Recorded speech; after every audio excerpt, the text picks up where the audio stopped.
सहारा विरोध की आवाज आदरणीय बहन कुमारी मायावती जी से कि वो आए और जनसभा को संबोधित करें। आदरणीय बहन कुमारी मायावती। चुनावी जनसभा में इकट्ठा हुए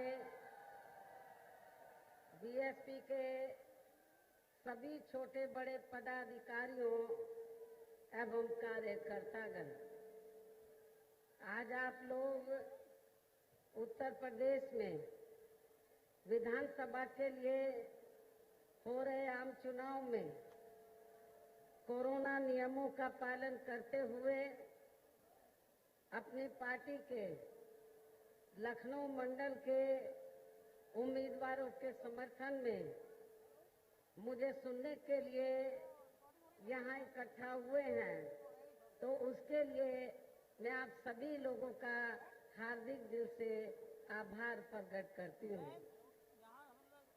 और अब मैं सबसे पहले अपनी पार्टी के संबंध में ये कहना चाहूंगी कि हमारी पार्टी ये चुनाव उत्तर प्रदेश की सभी विधानसभा की सीटों पर अकेले अपने बलबूते पर ही पूरी तैयारी व दमदारी के साथ लड़ रही है। अर्थात यहाँ सन 2007 की तरह ही फिर से अपनी पार्टी की पूर्ण बहुमत की सरकार बनाने के लिए लड़ रही है, ताकि आपको वर्तमान में भाजपा के चल रहे जातिवादी, संकीर्ण, अहंकारी व तानाशाही वाले शासन से मुक्ति मिल सके। इसके साथ ही हमारी पार्टी ने पूर्व की तरह इस चुनाव में भी बीएसपी से जुड़ने की तादाद को ध्यान में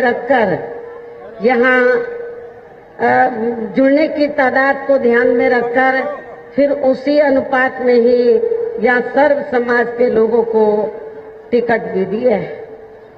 और अब मैं चुनाव को लेकर कुछ जरूरी बातें आप लोगों के सामने रखूं, लेकिन उससे पहले मैं आज संत गुरु रविदास जी की जयंती के शुभ अवसर पर इनको अपनी व पार्टी की ओर से भी पूरे तहे दिल से नमन व श्रद्धा सुमन अर्पित करती हूँ तथा देश व दुनिया में बसे उनके करोड़ों अनुयायियों को भी हार्दिक बधाई देती हूँ, जिन्होंने अर्थात संत गुरु रविदास जी ने खासकर यहाँ जात पात व भेदभाव आदि को खत्म करने के लिए अपनी अहम भूमिका निभाई है। इतना ही नहीं बल्कि वो ऐसा राजपाट व शासक चाहते थे जिसमें सबको रोटी, कपड़ा और मकान मिल सके। लेकिन इस मामले में हर साल इनके जन्मदिन के मौके पर अपनी राजनीतिक रोटी सेकने वाले लोगों ने कभी भी इनकी इस बात को गंभीरता से नहीं लिया है, जबकि बीएसपी की रही सरकार ने इनकी इस बात पर पूरी ईमानदारी व निष्ठा से अमल किया है। इसके अलावा इनके नाम पर व आदर सम्मान में जनहित के अनेकों ऐतिहासिक कार्य भी किए हैं और अब इनके इन सपनों को साकार करने के लिए इस चुनाव में यह पार्टी के लोगों को फिर से बीएसपी की अपनी सरकार बनाना बहुत जरूरी है। और ऐसा हो जाने पर फिर यही आज इनके प्रति आपकी सच्ची श्रद्धा भी होगी। और इसके लिए अब आप लोगों को इस चुनाव में अपना वोट कांग्रेस, बीजेपी, सपा व अन्य विरोधी पार्टियों को न देकर केवल अपनी एकमात्र हितैषी पार्टी बीएसपी को ही देना है। इसे आप लोगों को समझना होगा। हालांकि इस संदर्भ में आप लोगों को ये मालूम है कि आजादी के बाद शुरू में काफी लंबे समय तक केंद्र व उत्तर प्रदेश सहित देश के अधिकांश राज्यों में भी कांग्रेस पार्टी की ही अकेले यहाँ सरकारें रही है, किंतु इनकी गलत नीतियों एवं गलत कार्य प्रणाली की वजह से ही अब ये पार्टी केंद्र व काफी राज्यों के साथ साथ यहाँ उत्तर प्रदेश की सत्ता से भी बाहर हो चुकी है।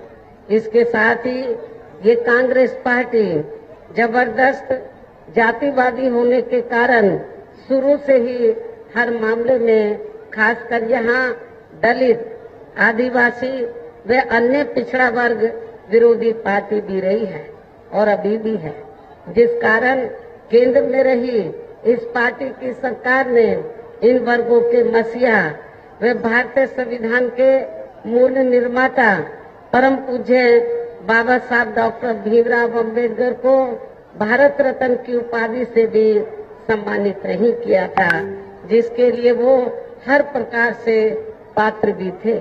इतना ही नहीं बल्कि इनके मूवमेंट को आगे बढ़ाने के लिए अपनी पूरी जिंदगी समर्पित करने वाले मान्यवर श्री कांशीराम जी के देहांत होने पर भी केंद्र में उस समय इसी कांग्रेस पार्टी की रही सरकार ने उनके सम्मान में एक दिन के लिए भी राष्ट्र शोक घोषित नहीं किया था, तथा न ही इस पार्टी की रही सरकार ने पिछड़े वर्ग की आरक्षण संबंधी मंडल कमीशन की रिपोर्ट को भी लागू किया था, जिसे फिर बीएसपी ने अपने कड़े संघर्ष व अथक प्रयासों से केंद्र में रही श्री बीपी सिंह की सरकार से ही लागू कराया था। साथ ही इसी सरकार में श्री बीपी सिंह की सरकार में ही बाबा साहब डॉक्टर भीमराव अम्बेडकर को भी भारत रत्न की उपाधि से सम्मानित किया गया था। लेकिन अब केंद्र व अधिकांश राज्यों की भी सत्ता से बाहर होने पर यही कांग्रेस पार्टी खासकर दलितों, आदिवासियों व अन्य पिछड़े वर्गों के वोटों की खातिर आए दिन किस्म किस्म की नाटकबाजी करती रहती है, जबकि इन वर्गों के व अन्य और मामलों में भी इस पार्टी की, कांग्रेस पार्टी की सच्चाई तो ये है कि कांग्रेस पार्टी जब सत्ता में आसीन होती है और इनके अच्छे दिन होते हैं तो तब इस पार्टी को इन वर्गों का विकास व उत्थान आदि याद नहीं आता है, तथा न ही इनको महिलाओं की भी भागीदारी याद आती है। इतना ही नहीं बल्कि इस पार्टी के बाद खासकर यहाँ सपा व बीजेपी आदि की बनी सरकार में भी यूपी की जनता अधिकांश मामलों में काफी ज्यादा दुखी रही है। सपा की सरकार में तो ज्यादातर यहाँ गुंडों, बदमाशों, माफियाओं, अराजक तत्वों व सरेआम लूट खसोट करने एवं दंगे फसाद आदि कराने वालों का ही राज रहा है, जिसकी खास वजह से ही इस सरकार में हमेशा यहाँ तनाव की स्थिति बनी रही है। प्रदेश में विकास के कार्य भी ज्यादातर यहाँ एक विशेष क्षेत्र व एक समुदाय के लोगों तक ही सीमित होकर रह गए हैं। खासकर दलितों व अति पिछड़े वर्गों तथा इनके संतों, गुरुओं व महापुरुषों आदि के साथ तो हर स्तर पर अधिकांश समय इनका सोतेला रवैया ही देखने के लिए मिला है, जिसके अनेकों उदाहरण आप लोगों के सामने हैं। उनमें से कुछ का उल्लेख करना यहाँ मैं जरूरी समझती हूँ, जो इस प्रकार से है। श्री अखिलेश यादव की सपा सरकार ने प्रदेश में SC/ST का सरकारी ठेकों में आरक्षण खत्म कर दिया था, जिसकी व्यवस्था पहली बार BSP की सरकार में ही की गई थी। संसद में सपा ने SC व ST का पदोन्नति में आरक्षण का बिल फाड़ दिया था तथा फिर उसे पास भी नहीं होने दिया था। SC/ST के छात्रों का विदेश जाकर पढ़ाई करने की योजना को सपा सरकार ने खत्म कर दिया था। पंचशील नगर का नाम बदलकर हापुड़ कर दिया था। संत रविदास जी का नाम बदलकर इन्होंने भदोई कर दिया, भीमनगर का नाम बदलकर संभल कर दिया तथा इसी प्रकार कई और जिलों के भी नाम सपा सरकार ने बदल दिए। छत्रपति शाहूजी महाराज मेडिकल कॉलेज का नाम बदलकर किंग जॉर्ज मेडिकल कॉलेज कर दिया गया। मान्यवर श्री कांशीराम जी, शहरी कांशीराम जी कृषि विश्वविद्यालय बांदा का नाम बदल दिया गया। मान्य कोर्ट के निर्णय की आड़ में अनुसूचित जाति व जनजाति के कर्मचारियों का गलत तरीके से डिमोशन कर दिया गया। अनुसूचित जाति व जनजाति के छात्रों का शून्य शुल्क पर प्रवेश समाप्त कर दिया गया। अनुसूचित जाति व जनजाति के छात्रों की शुल्क प्रतिपूर्ति पर 60% की बाध्यता लगाकर उनकी छात्रवृत्ति रोकने का काम किया गया। मान्यवर श्री कांशीराम जी अरबी फारसी विश्वविद्यालय का नाम भी सपा सरकार ने बदल दिया। लखनऊ के गोमती नगर में डॉक्टर भीमराव अंबेडकर पार्क जो बीएसपी की सरकार में बनाया गया था, उसका नाम बदलकर जनेश्वर मिश्र पार्क कर दिया।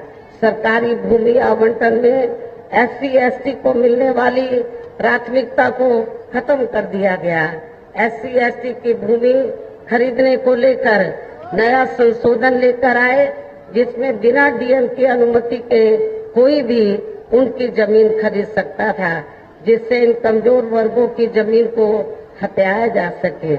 इस प्रकार से सपा व श्री अखिलेश यादव का दलितों एवं अति पिछड़े वर्गों तथा इनके संतों, गुरुओं व महापुरुषों के आदि के प्रति इनका ऐसा है ये असली प्रेम तथा इनका ये ऐसा है समाजवाद जिन्हें मद्देनजर रखते हुए अब इन वर्गों के लोगों को इस चुनाव में ऐसी समाजवादी पार्टी को किसी भी कीमत पर अपना वोट नहीं देना है।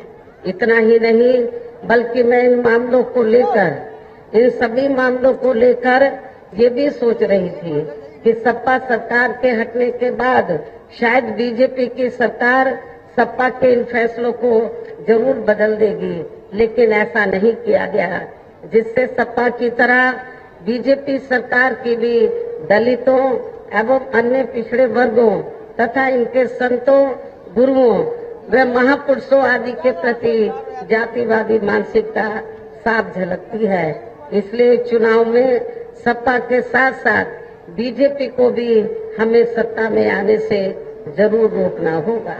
इसी प्रकार भाजपा सरकार की भी नीतियां व कार्यशैली अधिकांश यहाँ जातिवादी, पूंजीवादी एवं आरएसएस के संकीर्ण एजेंडे को ही लागू करने पर टिकी रही हैं, जिससे प्रभावित एवं शिकार हुए लोगों का इस सरकार में सही से विकास व उत्थान आदि नहीं हो सका है।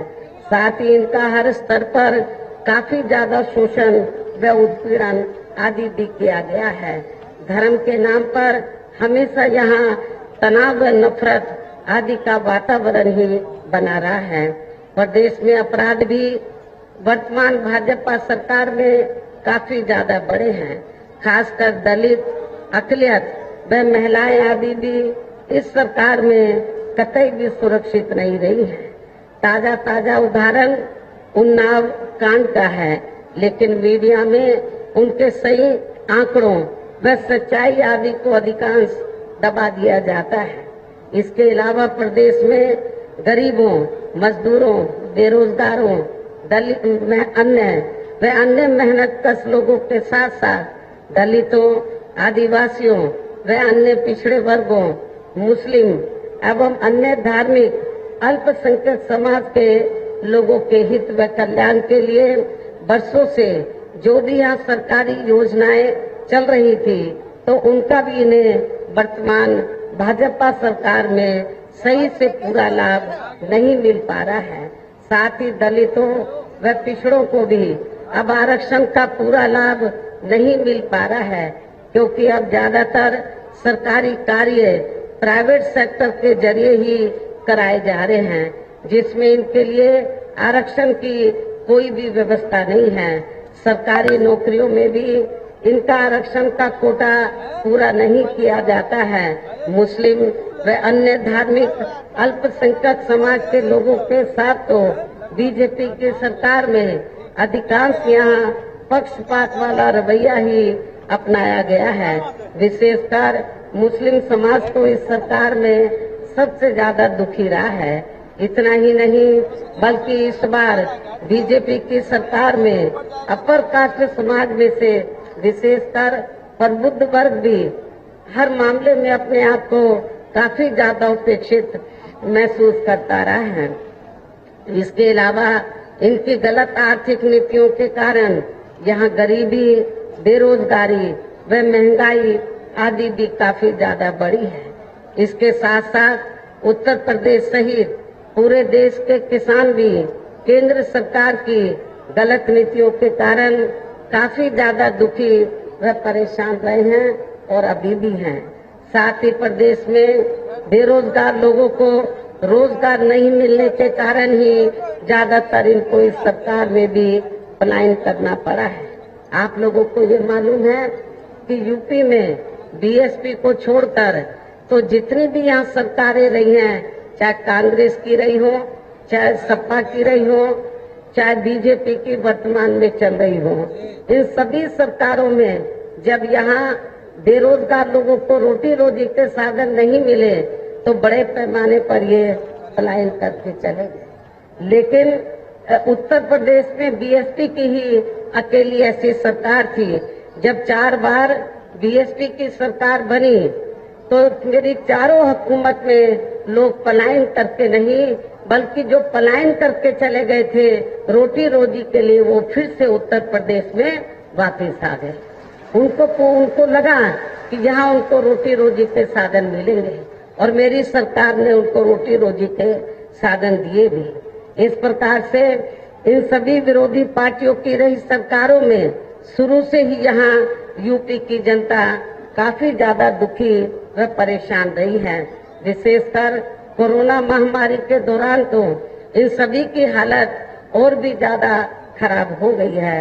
ऐसे में इन सभी विरोधी पार्टियों की रही सरकारों से निजात पाने के लिए अभी चुनाव में यहाँ प्रदेश की जनता को अपनी एकमात्र हितैषी पार्टी बहुजन समाज पार्टी की ही सरकार बनाना बहुत जरूरी है, जिसने अपने चारों रहे शासनकाल के दौरान बिना पक्षपात व भेदभाव आदि के यहाँ कमजोर एवं उपेक्षित वर्गों के लोगों के साथ साथ सब समाज में से गरीबों, मजदूरों, बेरोजगारों, किसानों, व्यापारियों, कर्मचारियों, वकीलों एवं अन्य मेहनतकश लोगों के साथ ही युवाओं, छात्रों, महिलाओं व बुजुर्गों आदि के भी विकास एवं उत्थान के लिए अनेकों ऐतिहासिक व महत्वपूर्ण कार्य किए हैं और इस बार सरकार बनने पर वो सभी कार्य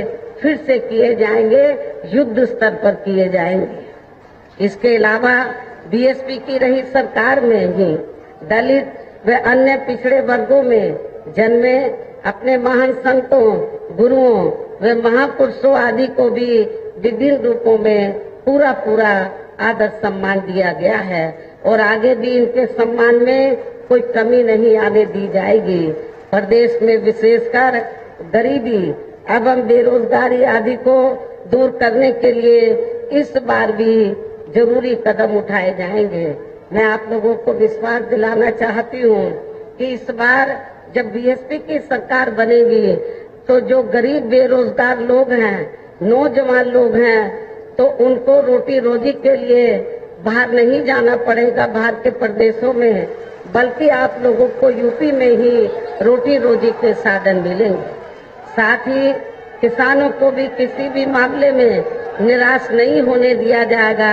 उनकी जो भी बाधित समस्याएं हैं उनका समाधान किया जाएगा।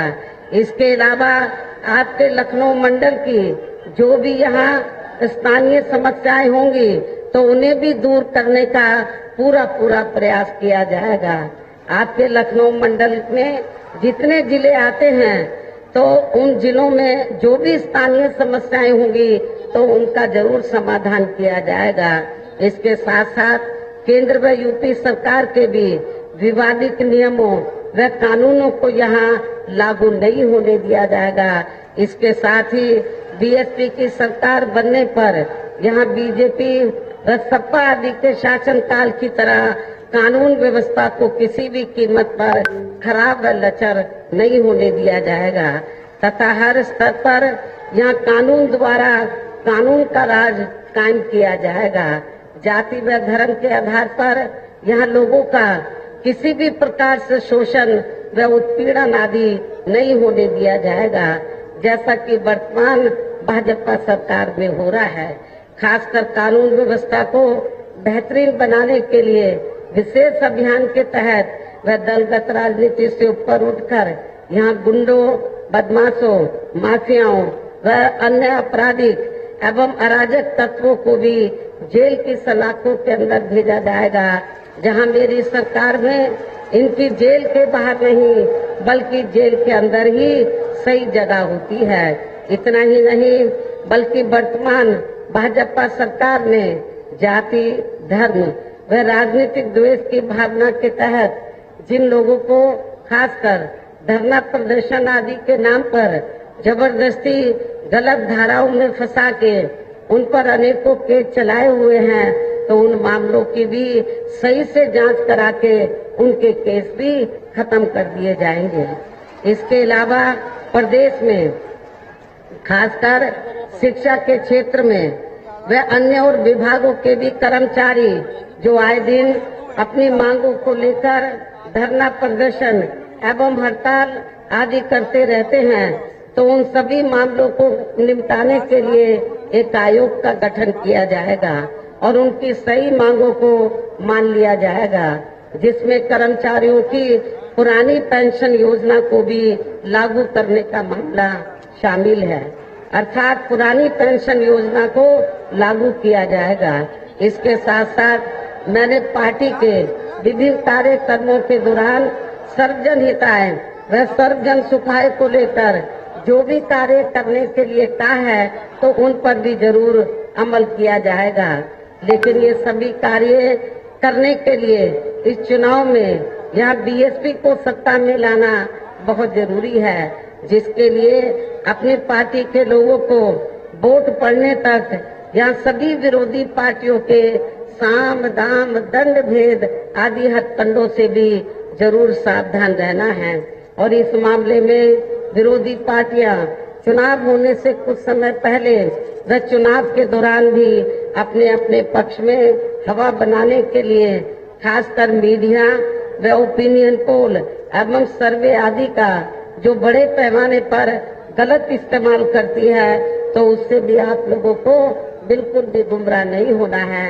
जैसे सन 2007 के हुए विधानसभा चुनाव में उस समय मीडिया में जो बीएसपी को लेकर ओपिनियन पोल व सर्वे आदि दिखाए गए थे, तो आप लोगों को मालूम है वो गलत साबित हुए थे। इस बार भी आपको मीडिया में ओपिनियन पोल सर्वे जो भी दिखाए जा रहे हैं उसको गलत साबित करना है, ये आज आप तैयार करके जाएंगे। इसके साथ ही पूर्व की तरह इस चुनाव में भी विरोधी पार्टियों ने विभिन्न रूपों में जो अपने हवाई व प्रलोभन भरे चुनावी घोषणा पत्र आदि जारी किए हैं, जिन्हें सत्ता में आने के बाद ये पार्टियां अधिकांश अमल में नहीं लाती हैं, तो उनके बहकावे में भी आपको कतई नहीं आना है, जिन पर से अब जनता का काफी हद तक विश्वास ही उतर गया है। इसलिए इस मामले में बीएसपी किसी भी चुनाव में विरोधी पार्टियों की तरह अपना कोई भी चुनावी घोषणा पत्र आदि जारी नहीं करती है। वैसे भी बीएसपी कहने में बहुत कम बल्कि कार्य करके दिखाने में ही ज्यादा विश्वास रखती है, और ऐसा हमने यहाँ यूपी में अपने चारों रही सरकारों के दौरान काफी कुछ करके भी दिखाया है। इसके साथ ही यहाँ मैं ये भी कहना चाहती हूँ कि हमारी पार्टी की चारों रही सरकारों ने प्रदेश में बिगड़ी हुई कानून व्यवस्था को सुधारने के साथ साथ प्रदेश के विकास व आम जनहित के लिए जो असंख्य अति महत्वपूर्ण कार्य किए हैं, वो अभी तक यहाँ किसी भी विरोधी पार्टी की सरकार ने नहीं किया है, बल्कि ज्यादातर उन्हीं कार्यों के नाम व स्वरूप आदि बदलकर अब विरोधी पार्टियों की सरकारें उन्हीं को ही भुनाने में लगी रहती हैं। लेकिन उन कार्यों के प्रति इनकी नीयत व सोच सही नहीं होने के कारण उसमें भी ये पार्टियां ज्यादा सफल नहीं हो पा रही हैं। और अब मेरा यही कहना है कि आप लोगों को चुनाव में अपने हित व कल्याण के लिए या फिर से बीएसपी की सर्वजन हिताय व सर्वजन सुखाय की नीतियों पर आधारित सरकार बनाना बहुत जरूरी है। और इसके लिए पार्टी के लोगों को वोट पड़ने वाले दिन सबसे पहले सुबह उठते ही व समय से अपने अपने पोलिंग बूथों पर अपना वोट डालने के लिए जरूर जाना है। इसके साथ ही आपका वोट अन्य कोई व्यक्ति ना डाल सके, इसका भी आप लोगों को खुद ही ध्यान रखना है। इसके साथ साथ अपनी पार्टी का कोई भी वोट पड़ने से ना रह जाए तो उसका भी पार्टी की हर पोलिंग बूथ की कमेटी को विशेष ध्यान रखना है। इन्हीं जरूरी बातों के साथ ही अब मेरी बीएसपी के लोगों से यही अपील है कि हमारी पार्टी ने यहाँ के लखनऊ मंडल में जिन भी विधानसभा की सीटों पर अपने उम्मीदवारों को चुनाव के मैदान में उतारा है, जो यहाँ आप लोगों के बीच में मौजूद हैं, तो उन्हें आप लोगों को वोट वाले दिन अपनी पार्टी के हाथी चुनाव चिन्ह के सामने वाले बटन को दबा के जरूर जिताना है। उनको यूपी की असेंबली में जरूर जिताकर भेजना है। और फिर से आपको यहाँ सन 2007 की तरह ही बीएसपी की अपनी पूर्ण बहुमत की सरकार जरूर बनाना है। तभी फिर प्रदेश में अमन चैन कायम होने के साथ साथ यहाँ सभी धर्मों व वर्गों के लोगों का भी सही से विकास व उत्थान आदि हो सकता है। साथ ही यहाँ अन्याय, अपराध, भय व भ्रष्टाचार मुक्त एवं विकास युक्त वातावरण भी पैदा हो सकता है। और तभी फिर यहाँ परम पूज्य बाबा साहब डॉक्टर भीमराव अंबेडकर एवं मान्यवर श्री कांशीराम जी आदि का भी सही सपना साकार हो सकता है। और तभी फिर लखनऊ जो आपकी यूपी की राजधानी है, आपके प्रदेश की राजधानी है, तो लखनऊ का भी सही से विकास हो सकता है, इसका सौंदर्यीकरण हो सकता है। ये मैं आप लोगों को बताना चाहती हूँ। लखनऊ के बारे में आप लोगों को मालूम है कि जब तक यूपी में बीएसपी के नेतृत्व में सरकार नहीं बनी थी तो लखनऊ की हालत बहुत ज्यादा खराब थी।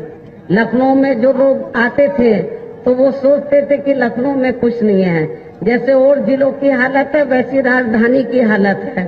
लेकिन जब मेरी सरकार बनी तो लखनऊ की सूरत बदल गई। लखनऊ के में सड़कें बन गई, लखनऊ में स्थल बन गए, पार्क बन गए, बिजली पानी की व्यवस्था की गई और मार्केट में जो तार लटके रहते थे उनको सही किया गया।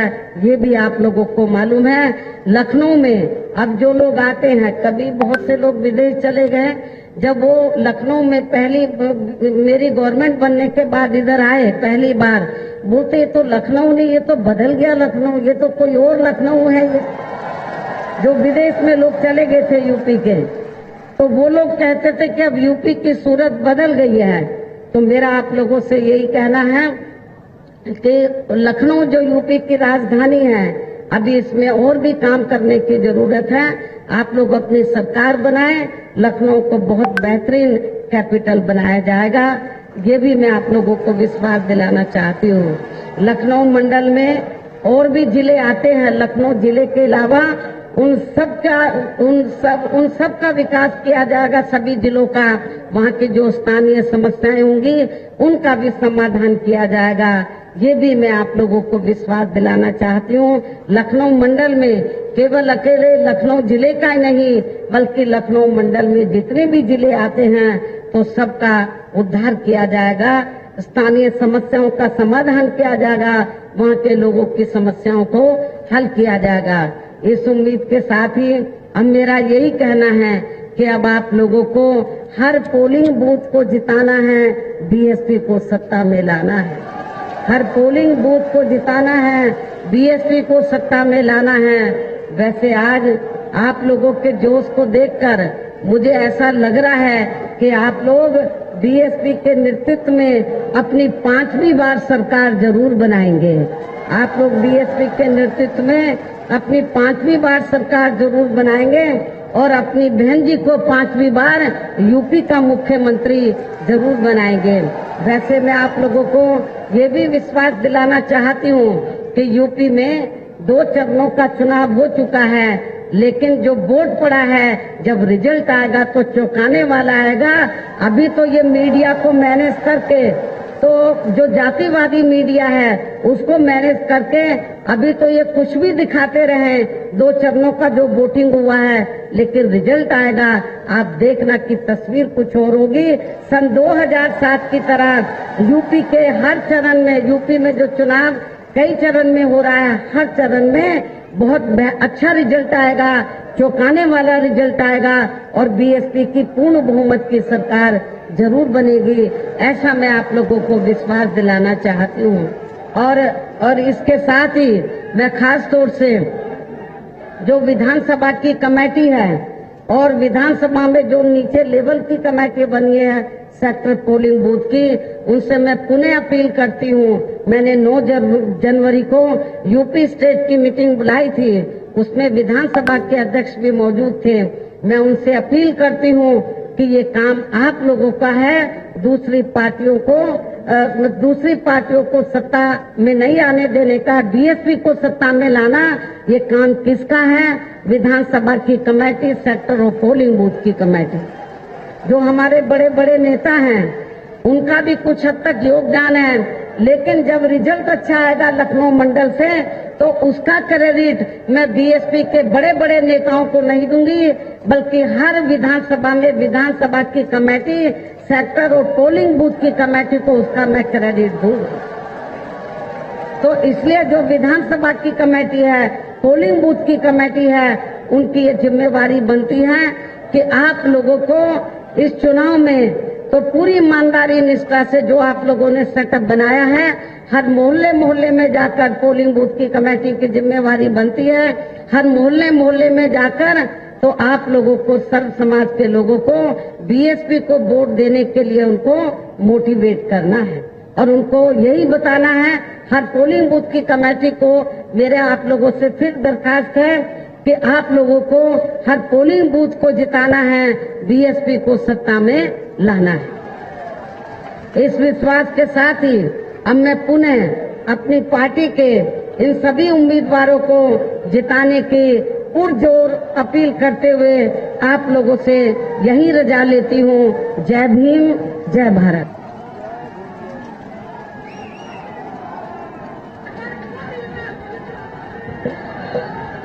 हमारे सामने आप खड़ी रहेंगी।